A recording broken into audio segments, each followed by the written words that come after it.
Let's go Reed, then we'll go in the back to Kurt. Go ahead, Reed. Reed Spencer, Sporting News. Tony, you and the 99 took vastly different approaches to practice today. Were you surprised at all that he didn't use second practice to work on race rim at all?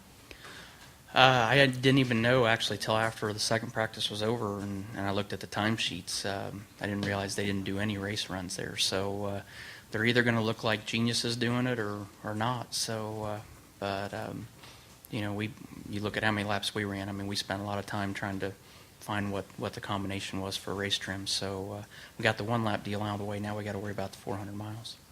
Let's go in the back to Kurt, and over here to Marty. Go ahead, Kurt. Kurt Cavan, bigger picture.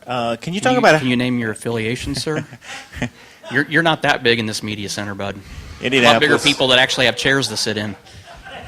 I came over here to see you all the way. So, can you talk in bigger picture how this championship push has helped your overall organization, and how different than in 02 and 05? These are your people going along for the ride with you tomorrow.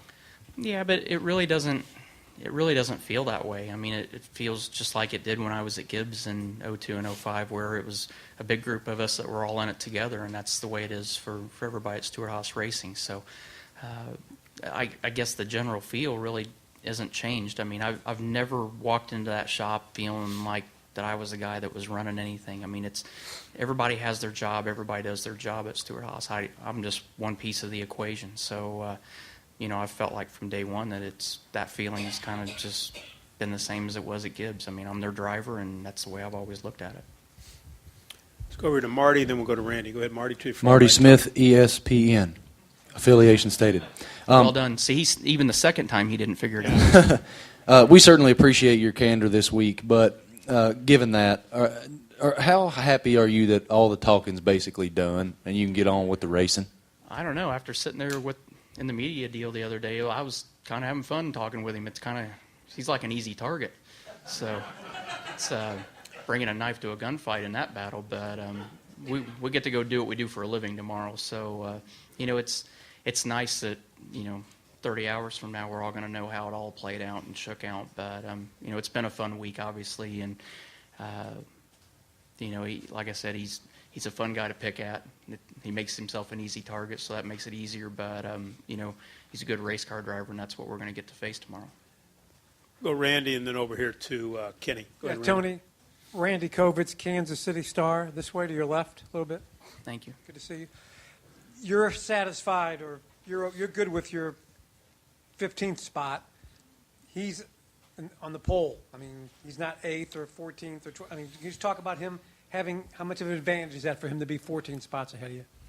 Well, the biggest advantage is the pit stall. I mean, obviously having that first pit box is a huge advantage in this sport. So, you know, they did a good job qualifying, but, you know, you still got to, that pit selection doesn't guarantee anything. It's definitely an advantage, but it doesn't mean that it's going to work out for you and get accomplished what you need to get done. So, I mean, I sat there and looked at our first two races that we won in the chase. We started 26th and 20th. So, you know, it'd be nice to start on the front row right now, but we've proven time and time again. I mean, I've got 13 poles in 13 years, and we won 42 races now, or 41 races, whatever it is. So we've proven that you don't have to do it from the pole for sure. So it's not really I mean, it's definitely a luxury for him at this point, but it's no, don't start etching his name on a trophy yet. Go ahead, Kenny. Kenny Bruce of St. Daily. Tony, with Carl running so well in practice today and then starting on the pole tomorrow, some people are saying, well, he landed the first blow and he's got the advantage. Do you feel in any way that you're at a disadvantage going into this race tomorrow? No, you guys need to look at the timesheets. I mean, he put up a fast lap. His lap times fell off pretty hard in the one long run that he did. So looking at that, I mean, that's why I'm still really confident that what we did was the right thing today. Our times don't fall off as hard as his did.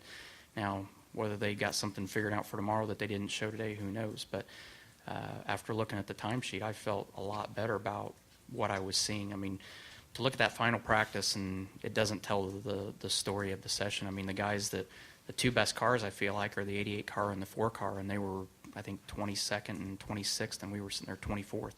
So the guys I think that are the guys that we're going to watch tomorrow for the race win were guys that are back there in the same general vicinity I was at, that looking at the times that were consistently the best cars in that second session. So I don't think looking at the timesheets today are telling the accurate story of what's going on and what's coming up tomorrow. Any more questions, Dwight? Right here, Dwight, and then back to Claire. Dwight Drum, RaceState.com. Tony, you've been on this track probably even before it was redone. Could you describe the track over the years and what your feeling is about it as of today? Well, it was a rectangle, and then it went to flat, and now it's banked.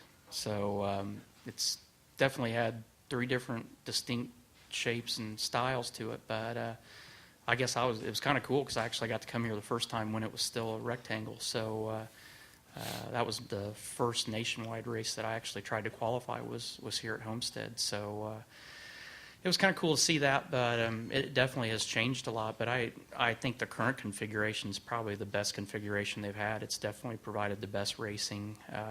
It's given multiple grooves, which I don't think they had before. I mean, with the rectangle, it was very hard. It was very one lane. When it was flat, it was still one lane around the bottom for the most part. But this configuration, as we saw in the truck race and practice today, guys are all the way from the bottom line all the way to the top and everywhere in between. So I think the shape of this is a pretty good layout. Who else had a question? I think Claire did. Go ahead. Claire B. Lang, Sirius XM NASCAR Radio. Ricky Stenhouse was watching the practice session, and he said traditionally, because you guys do go about flyover. Clear. Clear. You do usually go about it different, you and Carl. That traditionally, when you do a lot of laps, regardless of what your crew chief is trying to figure out, when you do a lot of laps in practice, you are usually very good. Is that a comfort level thing? Is that accurate? Is that right to say? I think so to a certain degree. I mean, I was really proud of our guys today. I mean, obviously, with the rain that we had, I mean, we were going to get an hour and 20 minutes both sessions, and today we got an hour and a half and then an hour. So we didn't quite have the same amount of time, but we only had a half-hour turnaround between the 2 sets. So felt like we did a really good job. Felt like our guys did a really good job today of utilizing our hour and a half and our hour of practice and getting a lot of changes done and going out and us getting that database for tomorrow. So I felt like, we ran a lot of laps because we were able to make a lot of changes, but at the same time, when it doesn't feel good, you run a couple laps and you come in because you're like, that's not working. So I think it kind of is a good sign that the fact that we were running a lot of laps each run was a good indication of I was happy with what we had. Just wanted to see how it was going to hang on or if it was going to change. So I think from the start of practice on, we've had a car that was pretty close. We've just been trying to work around little things and trying to find things and see how it reacts to it. Question right here, Jenna. Jennifer AP. How's Gene doing in the lead up to this race tomorrow? Is he excited to have this opportunity before him? He's definitely excited. He just keeps saying how exciting and fun it is, and that's what makes me smile with our role together.